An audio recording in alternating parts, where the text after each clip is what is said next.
В эфире телеканала «Итоги дня», в студии Надежда Саханская. Здравствуйте. В начале выпуска об основных темах. Как делают политику и управляют регионами? Ответы на первом международном конгрессе госуправления в Москве. На площадке РАНХИКС собрались свыше 2000 чиновников и экспертов. Отчет правительства продолжается в промышленных районах республики. Расскажем, какие вопросы волнуют жителей больше всего. А вот жители Якутска озабочены насущным. Пятый день в одном из домов в столице республики пустыня, в доме нет воды. В проблеме разбирались наши корреспонденты.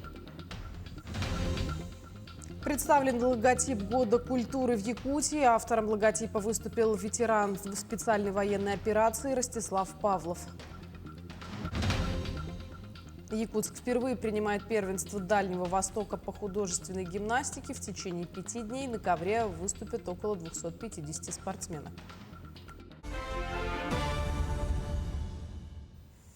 В Москве продолжает работу первый международный конгресс госуправления. Он проходит на площадке университета РАНХИКС и объединил более 2000 участников, представителей федеральных, региональных и муниципальных органов власти.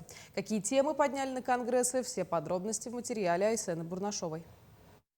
Цифровизация – тема номер 1 Конгресса. Цифровизация в цифровую эпоху. Оцифровано все. Сегодня цифровую модель управления уже применяют в правительстве страны. Она позволяет ввести электронный документооборот, следить за реализацией нацпроектов, госпрограмм, контролировать сроки их выполнения. Вот красненьким обычно, да, у вас там мигает, когда под риском сроки. Благодаря этому дороги строятся вовремя, открываются новые школы, больницы, а согласование документов сократилось с 4 дней до 1,5. Выпуск нормативно-правовых актов занимает 15 минут вместо 12 часов. И это только пару примеров из практики. В своем видеообращении председатель правительства России вот что отметил.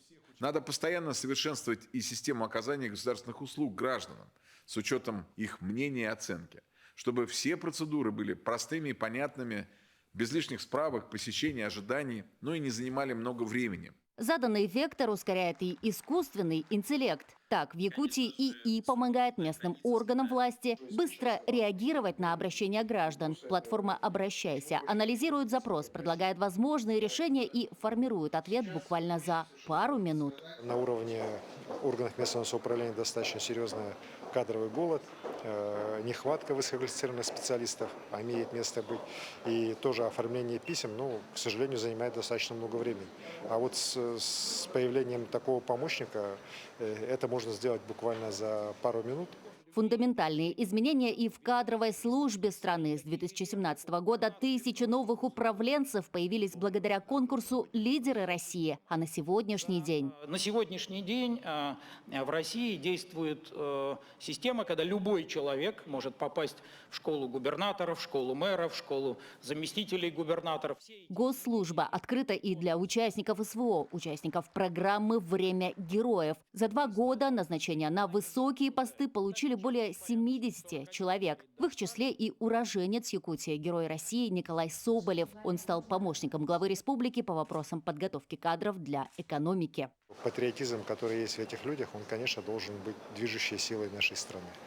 И Николай Сергеевич, он сейчас находится в процессе оформления. Вместе с тем уже сейчас приступил к ознакомлению с своей работой, будет в ближайшее время встречаться с крупным бизнесом Якутии, с органами муниципальной власти, уже встречается активно с министрами, руководством правительства республики для того, чтобы целостная система подготовки кадров для экономики у нас в республике работала качественно, работала она отлично. Международный конгресс госуправления пройдет в Москве до 13 февраля. Для 1000 чиновников он стал уникальной площадкой для обмена опытом. Якутии есть чем поделиться. С удовольствием представляю Айсена Николаева, главу Республики Саха-Якутия.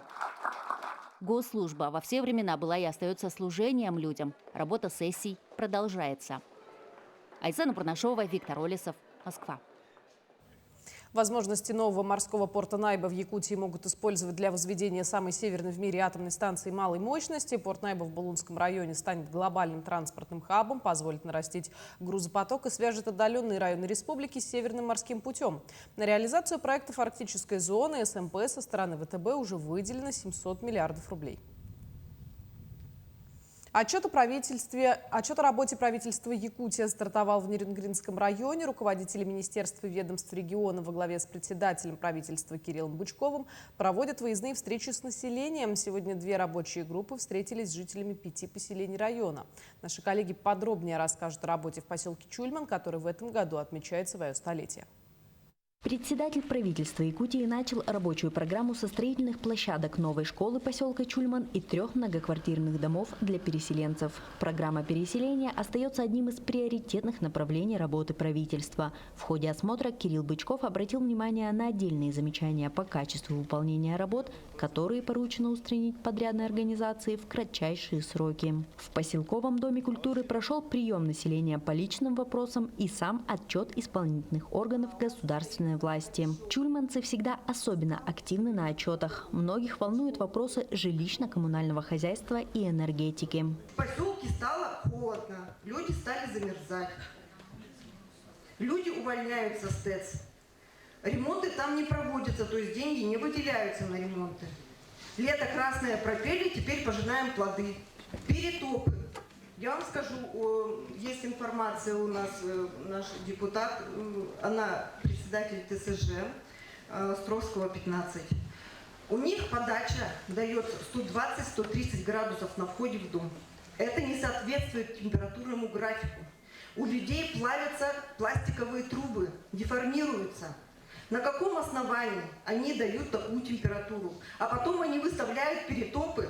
Спасибо, Вячеслав Павлович. Тогда вот по комиссии мы сейчас этот вопрос в протокол включаем, создать комиссию. Я думаю, там и представителей прокуратуры надо попросить, чтобы тоже поучаствовали, значит, в этой работе, потому что здесь очевидно совершенно идет так себе, значит, отношение на последних месяцах, да, или там уже, я говорю, Генеральский аккорд такой не очень звучный.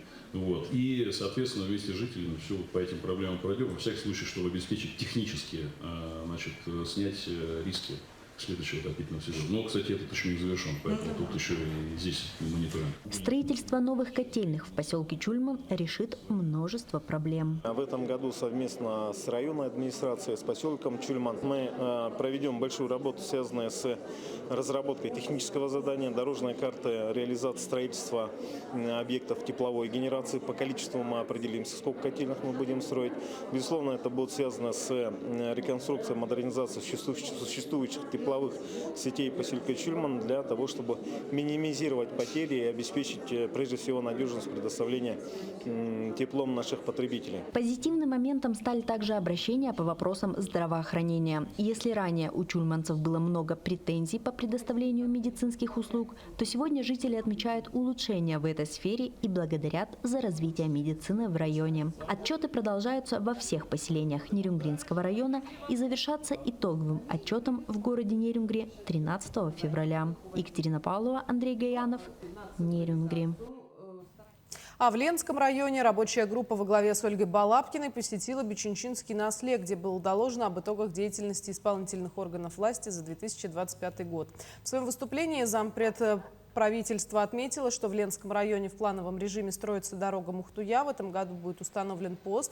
Стройка идет сложно, ведутся переговоры с недропользователями о содействии. Продолжается дальнейшее подключение домовладений к газу. После отчета Ольга Балабкина ответила на вопросы. Жители волновали участки наслега, попавшие под охранную зону, что делает невозможным получение разрешения на строительство, стоимость авиабилетов, а также повышение цен на социально значимые продукты. На уровне правительства для сельских поселений нет проекта для утилизации жидких бытовых отходов. Мы все селяне, как и вы, городские, хотим жить в благоустроенных домах. У нас есть все условия, чтобы это сделать. Сейчас будет газ, будет горячая вода, и нет ванн, нет туалетов. Если мы сделаем также яму выкопаем и сделаем канализационную яму, это как в Ленске, например, там все уходит, там песок, а у нас глина красная. И это опять же упирается в это обводнение наших территорий. Поэтому этот вопрос надо на уровне правительства решать. Много же селян, у которых стоит проблема вот этого. Нужно посмотреть, есть ли возможность по строительству дорог с водоочистными сооружениями по программе «Комплексное развитие сельских территорий».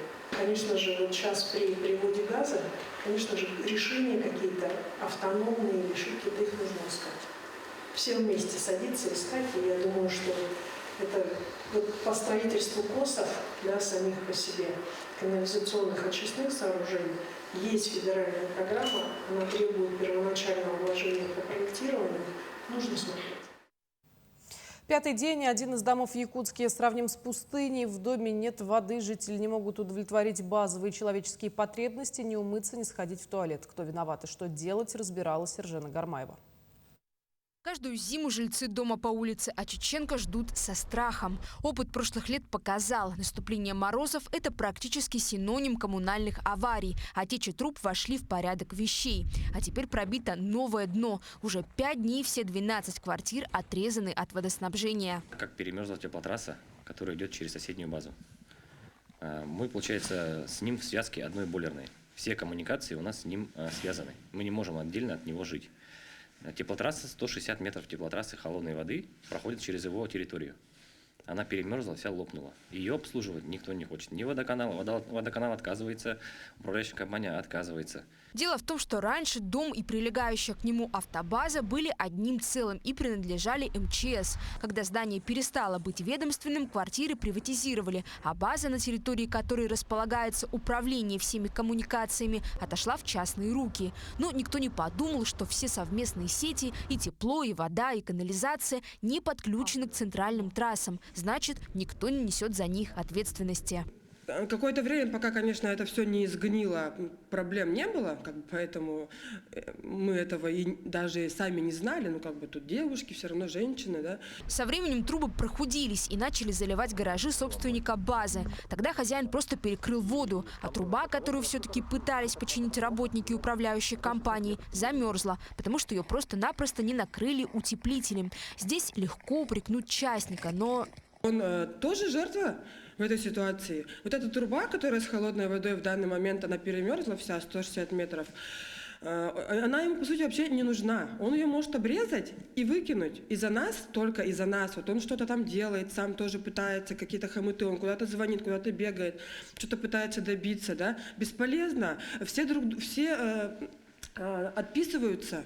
Сейчас все 4 стороны бюрократической ловушки, жители многострадального дома, управа, управляющая компания и собственник частной территории пытаются найти компромисс. Чтобы жильцы данного дома, Очеченко 5/1, да, не зависели от собственника этих гаражей, им надо подключиться уже непосредственно то есть к сетям Якутскэнерго, ЕТЭЦ, и именно водоканал. Для этого мы будем совместно с жителями отрабатывать с ресурсно-снабжающими организациями. Но это только в теплое время года. А как прожить еще несколько месяцев без воды? Временное решение – замена трассы, за которую управляющая компания предлагает заплатить самим жильцам. То они здесь ничего не делают на деньги, которые мы им уплачиваем.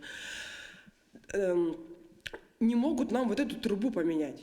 То есть мы же им уже сколько-то лет оплачиваем. Они могли бы в счет вот этого хотя бы нам эту трубу заменить. Нет, они нам выставляют счет в 400 тысяч.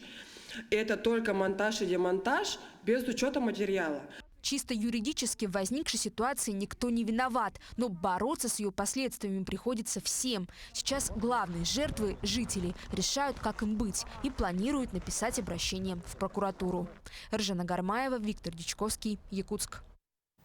В Якутии действует комплекс мер поддержки участников специальной военной операции и членов их семей. Одна из них – оказание санаторно-курортного лечения родителям военнослужащих.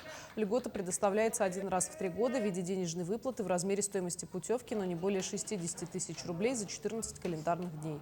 Только за 2025 год этой мерой поддержки воспользовались 889 родителей участников спецоперации.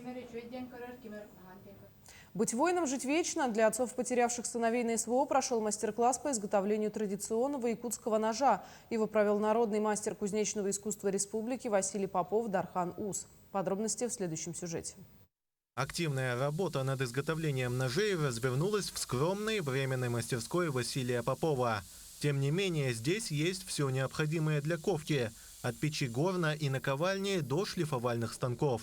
Будущие кузнецы ковали ножи с раннего утра, и к обеду заготовки приняли необходимую форму рукояти и клинка.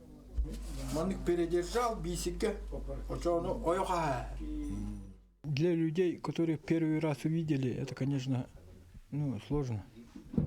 С первого раза могут сделать только единицу. Процесс сам сложный, требует практики.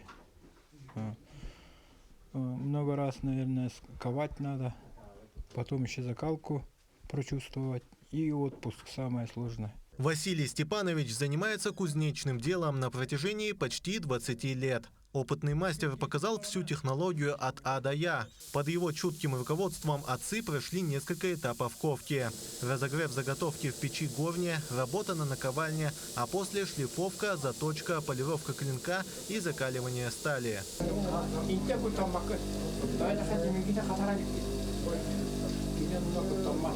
Участники довольны процессом. Кроме того, что для них это был первый опыт в кузнечном деле, так и само изделие им было всем хорошо знакомо. Вместе с тем, возможно, для некоторых это станет первым шагом для того, чтобы самим стать кузнецом. Первый инструмент в быту и на охоте, потому что мы все сами охотимся, и каждый, наверное, себя уважающий якут имеет нож, и мы должны знать, как куется нож и что мы с собой носим. Отцы отлично даже показали себя. Еще очень хорошо. Люди это уже имеющие опыт жизни. Они уже внимательные, уже не так, как начинающие, молодые люди. Они уже думают, куда ударять. Советы тоже слушают.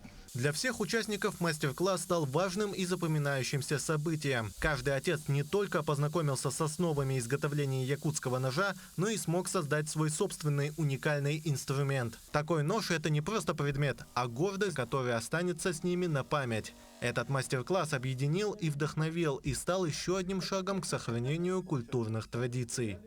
Тимур Колмогоров, Семен Семенов, Хатасы, Якутск. Как сделать так, чтобы переход ребенка из детского сада в первый класс, а затем из начальной школы в среднее звено проходил максимально гладко? Этот вопрос стал центральным на экспертной сессии в столичной школе номер 7. Руководители школ города и представители управления образования Якутска обсудили механизмы бесшовного перехода учеников из начального в основное звено, а также вопросы подготовки дошкольников к первому классу. Особое внимание уделили семейному чтению и трудовому воспитанию как фундаменту развития ребенка. Итогом сессии стал пакет предложений по устранению образовательных разрывов, который будет включен в резолюцию февральского совещания педагогических работников города. В Мирнинском районе стартовал региональный этап чемпионата профессионала. Это не просто соревнование, это битва интеллектов и рук, где молодое поколение демонстрирует свое стремление к мастерству и готовность решать самые сложные задачи. 6 компетенций основной категории, 3 в юниорской. Вот поле для сражений будущих специалистов. Подробности далее. От роботов-помощников, оснащенных искусственным интеллектом, до тонкостей лабораторного анализа и ремонта жизненно важного нефтегазового оборудования. Спектр навыков впечатляет. Участники, 33 студента и 18 школьников, прибыли из самых разных уголков республики, от отдаленных улусов до столицы Якутска. Каждый из них – это потенциальный двигатель развития региона, который применит свои знания и умения во благо родной земли. Участники, они отучились, ушли, но самое главное, чтобы эксперты учились, чтобы вот это экспертное сообщество, которое мы формируем годами, оно помогло нам формировать и готовить высококвалифицированных специалистов в дальнейшем. Особенно захватывающим стал модуль лабораторный химический анализ. Здесь 6 участников, словно алхимики современности, решали 3 непростые задачи. Выбирают химию почему, да? Потому что они уже выбрали свою профессию как врача, технолога. Да? Но этот конкурс дает очень много. Да? Почему? Потому что это все с химией связано. Это вот начало нашей химии. Эти соревнования не просто проверка знаний, это бесценный опыт, который закаляет характер, учит работать в команде, находить нестандартные решения и, что самое главное, дает путевку в жизнь. Я с 4 класса ходил на робототехнику. Так, я в школе у нас есть типа Лего, вот я ими еще занимался, программировал их. Пригодится все равно навык, это о программировании, работа с техникой. Участие в чемпионате профессионала – это яркое событие, которое надолго останется в памяти каждого, способствуя формированию будущих специалистов, которые столь необходимы для динамично развивающегося рынка труда Якутии. Проходя через такие конкурсы, они набирают такой опыт, колоссальный, большой. И самое отрадное то, что они между собой уже очень хорошо познакомились, друг с другом разговаривают, и в будущем это им, конечно же, очень пригодится. Профессионалы – это инвестиция в будущее. Это демонстрация того, что молодые жители Якутии готовы принять вызовы времени и стать движущей силой прогресса в самых разных отраслях, от высоких технологий до добычи природных ресурсов. Анна Васильева, Мирный. В рамках всероссийских конкурсов Минкультуры РФ отмечены несколько учреждений культуры Якутии. Они получили субсидии на развитие. Это Республиканский дом народного творчества и социально-культурных технологий, Дом народного творчества Тусюльге, Бедигинский центр народного творчества и Центр культуры Тускул-Силахатасы на общую сумму в 12 миллионов рублей. Кроме того, победителями отбора на создание детских центров стали Центр Айылгы, Мегин-Кангаласский улус и библиотека филиал номер 6 «Теплый дом» города Якутска. Им выделят около 7,5 миллионов рублей. А вот детская модельная библиотека Горного улуса получит почти 3 миллиона рублей как лучшая практика среди библиотек. Средства пойдут на модернизацию пространства и реализацию культурно-просветительских программ для детей и семей. Представлен логотип Года культуры в Якутии. Его автором стал ветеран специальной военной операции Ростислав Павлов. В центре логотипа помещен круг, символ солнца, источника жизни и главного объекта почитания в якутской культуре. Это знак света, тепла, энергии и творческого начала, освещающего Год культуры. Слово «культура» выполнено каллиграфическим почерком. Это прямая отсылка к богатому литературному и художественному наследию Якутии, к изяществу рукописного слова великих якутских писателей и поэтов. Этот элемент подчеркивает гуманитарную сущность и эстетическую высоту проводимых мероприятий. Впервые Якутск принимает первенство Дальневосточного федерального округа по художественной гимнастике. В столицу республики приехали около 250 спортсменок из 9 регионов страны. На ковре борьба за медали, разряды и путевки на следующий этап соревнований. Подробности далее.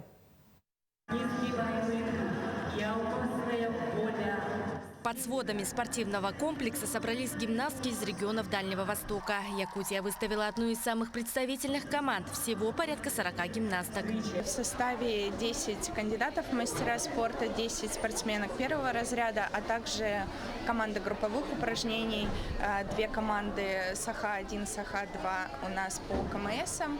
Первыми на ковер вышли спортсменки первого спортивного разряда. Для якутянок это не только борьба за медали, но и возможность выступить перед родными трибунами. Чуть-чуть волнуемся, соперницы очень хорошие. Это наш первый прям крупный старт. У нас тренировки были по 6 часов. Мы каждый день занимались. Нас тренировала Анна Константиновна и Ксения Павловна. Очень благодарны нашим тренерам. На ковре гимнастки демонстрируют как индивидуальные программы, так и групповые. В программе первого спортивного разряда 5 пар булав и 5 лент. По промежуточным итогам в группе лидирует сборная Якутии, следом Хабаровский край. Мы готовились к первенству. Очень тяжело это далось. По 2 тренировки в день. Атмосфера очень классная. Мне этот зал очень нравится. Мы подготовили руссконародные булавы под калинку. В индивидуальной программе пока впереди спортсменка из Приморского края. Представительница Якутии держится в тройке. У нее промежуточное 3-е место. Следом эстафетную палочку приняли кандидаты в мастера спорта. В индивидуальной программе КМС выступления с обручем, мячом, булавами и лентой. Обруч у меня композиция русская народная, немножко в роковом стиле. Мяч у меня под рок тоже, но у меня более медленная, и дождь, музыка. Мне нравится работа с булавами, мне нравится мелкая работа, и, как по мне, мне это самый хороший вид для меня. Судейская коллегия оценивает сложность, частоту исполнения и композицию. Для Дальнего Востока это первенство – важный этап отбора и возможность сравнить силы региональных школ художественной гимнастики. Будут самые лучшие те, кто завоюет право представлять Дальневосточный федеральный округ уже на первенстве Российской Федерации, которое будет проходить в апреле месяце этого года в городе Санкт-Петербург. Впереди 5 дней грации, силы и характера. За легкостью вращений – упорство и труд. За улыбкой – часы ежедневной работы. И, возможно, именно на якутском ковре зажигаются новые звезды российской художественной гимнастики. Даяна Федорова, Артем Наговицын, Якутск. К этому часу это все новости. Таким увидели этот день наши корреспонденты. Ну а я с вами прощаюсь. До встречи в эфире.